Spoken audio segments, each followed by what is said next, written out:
Olha, alguns autores utilizam a palavra gerações de direitos e outros utilizam dimensões.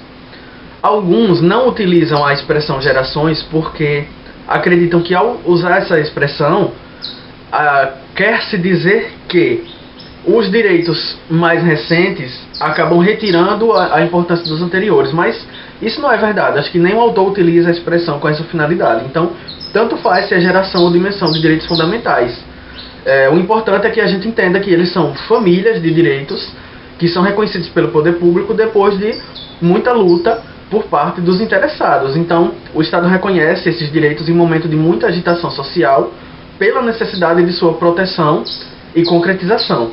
Então, a primeira geração de direitos humanos e fundamentais são os direitos chamados negativos.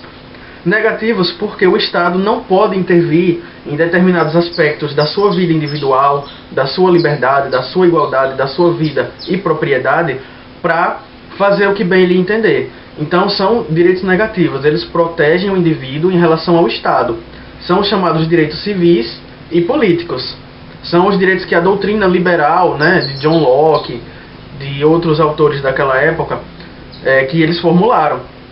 Então, assim, segundo a doutrina do liberalismo político, a partir do momento que o ser humano abdica do seu estado de naturalidade, o seu estado em que não existem regras propriamente ditas e cada um vive individualmente, quando eles se juntam em comunidade, eles precisam criar regras e para manter a convivência, para manter a vida, a igualdade, a propriedade.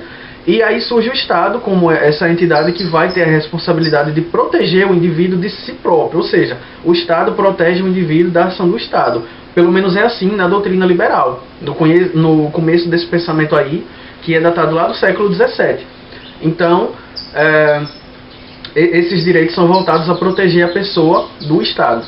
Com o tempo, verificou-se que não bastava os direitos civis e políticos, não bastava o indivíduo se proteger do Estado maléfico, aquele Estado mauzão, para poder tocar sua vida adiante, para tocar a sua liberdade de mercado, a sua liberdade de expressão, porque muita gente acabou ganhando muito dinheiro com a industrialização, outros não tiveram essa mesma sorte, essa mesma oportunidade, e aí foi acentuando a miserabilidade.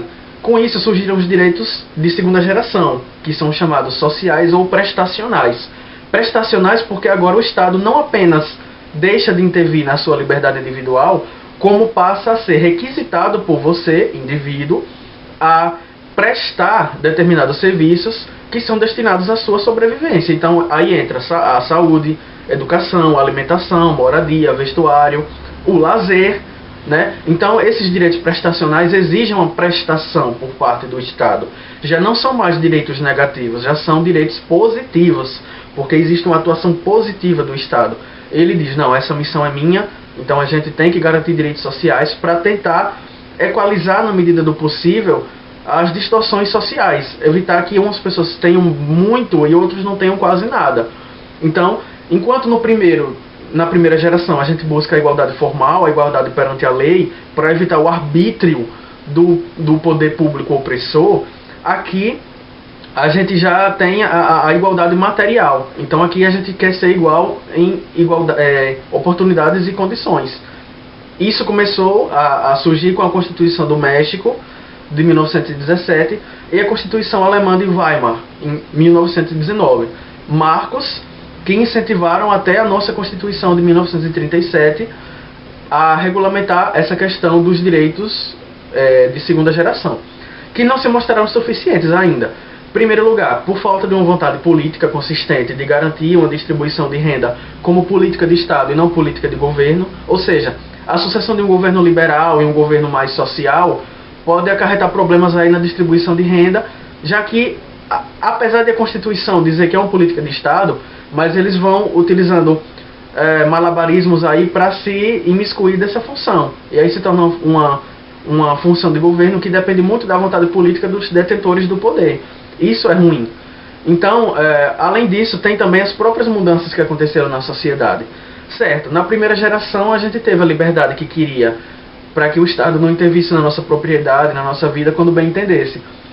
Então aí a gente buscou os direitos sociais. Agora a gente tem os direitos sociais, mas a gente quer mais. A gente não quer só comida, como diz Titãs, A gente quer arte, quer tudo. Então vamos para os direitos de terceira geração, que são os chamados coletivos, por pertencerem a todo o gênero humano indistintamente. Esses direitos coletivos se dividem em transindividuais e difusos. São conceitos muito difíceis, mas não impossíveis de distinção. Inclusive, eu sugiro que vocês agora procurem aí na internet ou no código de vocês o artigo 80 do Código de Defesa do Consumidor, porque ele diferencia o que é um direito transindividual, um direito coletivo, um direito difuso, um direito homogêneo. De toda forma, para o que nos interessa para essa disciplina agora, é que os direitos ao meio ambiente, a preservação do patrimônio comum da humanidade, os direitos à fraternidade, à autodeterminação dos povos e à solidariedade são direitos de terceira geração ou dimensão, porque eles compõem todo o gênero humano. Então todos têm direito a esses direitos, por assim dizer, porque sem eles não é possível se cogitar realmente da manutenção da humanidade. Pense, por exemplo, um mundo inteiro sem meio ambiente. Não dá para ter vida humana. Então é um direito de terceira geração, meio ambiente, porque diz respeito a todo o coletivo humano, né? Não obstante essas três correntes principais, essas três gerações de direitos, Paulo Bonavides, que é continua sendo, apesar de falecido, um importante constitucionalista brasileiro, vai elencar mais duas gerações de direitos humanos e fundamentais. Então, para ele, a quarta geração compõe os direitos à informação, democracia e pluralismo. A informação porque, assim, com o incremento tecnológico, o Estado e as multinacionais detêm uma grande carga de dados pessoais nossos. Então, assim, Norberto Bobbio, que escreveu um livro chamado Democracia e Segredo, lá na metade dos anos 80, mostrou também essa preocupação com essa junção de dados por parte do Estado, que pode criar um verdadeiro absolutismo digital. Então, assim, a informação tem que ser um direito no sentido de proteger nossos dados, mas também no sentido de conferir, e esse é um sentido totalmente diferente, de conferir uma informação adequada, uma informação verdadeira, verídica, verossímil. Então, por exemplo, hoje de uns tempos para cá, somos atingidos pelo mal da desinformação. Então, garantir um direito à informação significa que a gente tem que receber a informação mais digna e adequada possível para que possamos tomar nossas decisões com senso crítico, com base naquilo que é verdadeiro e não falso, naquilo que desinforma, naquilo que prejudica o nosso senso crítico.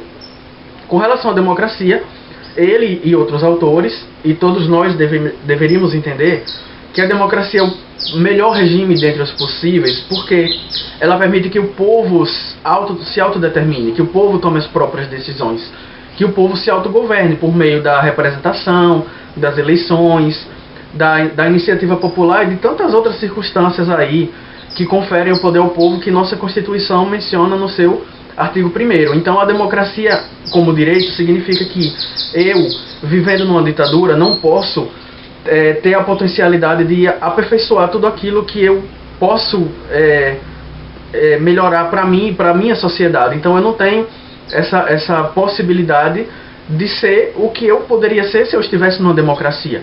Então a democracia como um direito para Paulo Bonavides é justamente a possibilidade que o ser humano tem de se aperfeiçoar individualmente e coletivamente. E quanto ao pluralismo, né, que é também um direito que ele coloca como sendo de quarta geração, diz respeito à nossa diversidade de gêneros, raças, etnias, credos, opções políticas partidárias, musicais, culturais, alimentícias, tudo. Toda a diversidade que compõe o ser humano e as sociedades que existiram e que existem. Então, garantir o pluralismo, a diversidade em todos os sentidos, é também uma pré-condição para que a gente possa falar em um direito de quarta geração, segundo esse autor. Não satisfeito, ele ainda criou, né, no seu livro Curso de Direito Constitucional, disponível na nossa biblioteca física do campus, o direito à quinta geração, que é o direito à paz.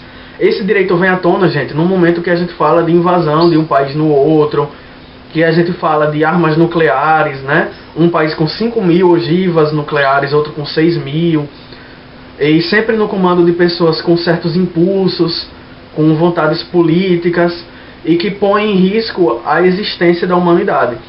Então, considerando o paradoxo de que as grandes potências mundiais se armam no intuito de manter a paz, né? Isso recorda aquela frase latina: se vis pacem, para bello. Se queres a paz, prepara-te para a guerra.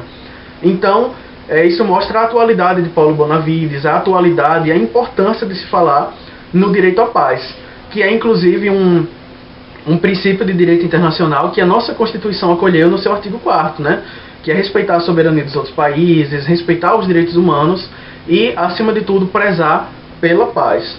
Então, como conclusão a esse assunto das gerações e dimensões de direitos, nós temos o seguinte: cada geração de direito não suprime a anterior, mas todos sofrem desafios. Primeiramente porque os direitos humanos e fundamentais eles são mais respeitados aqui no Ocidente, então na Europa e nas Américas. Nas outras regiões, geralmente eles preferenciam os deveres e as virtudes, mas não tanto essa cultura de direitos. E então, existem locais que sofrem muitos arbítrios governamentais. E isso atinge, primeiramente, os direitos civis e políticos. A integridade, a vida, a liberdade, a propriedade, a expressão. Os direitos sociais, dos de segunda geração, por sua vez, são atingidos pelos extremos desníveis sociais.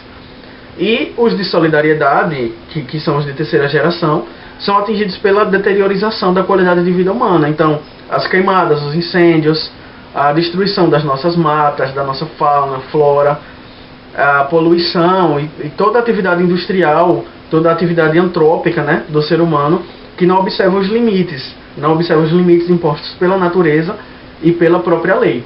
E com relação ao 4º e o 5º, a gente não precisa nem falar, né? A informação, o direito à informação é desrespeitado por meio de práticas governamentais, especialmente. O direito ao pluralismo encontra também algumas barreiras na cultura social.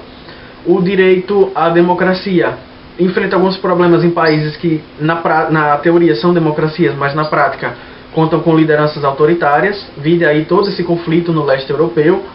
E o direito de quinta geração, que é o direito à paz, é ameaçado pela manutenção da paz em virtude do medo da guerra e a manutenção da paz em virtude da preparação para a guerra. Então, com isso, a gente termina essa parte do assunto, que são as gerações de direitos fundamentais. Importantíssima para todo o decorrer do curso e o decorrer da vida.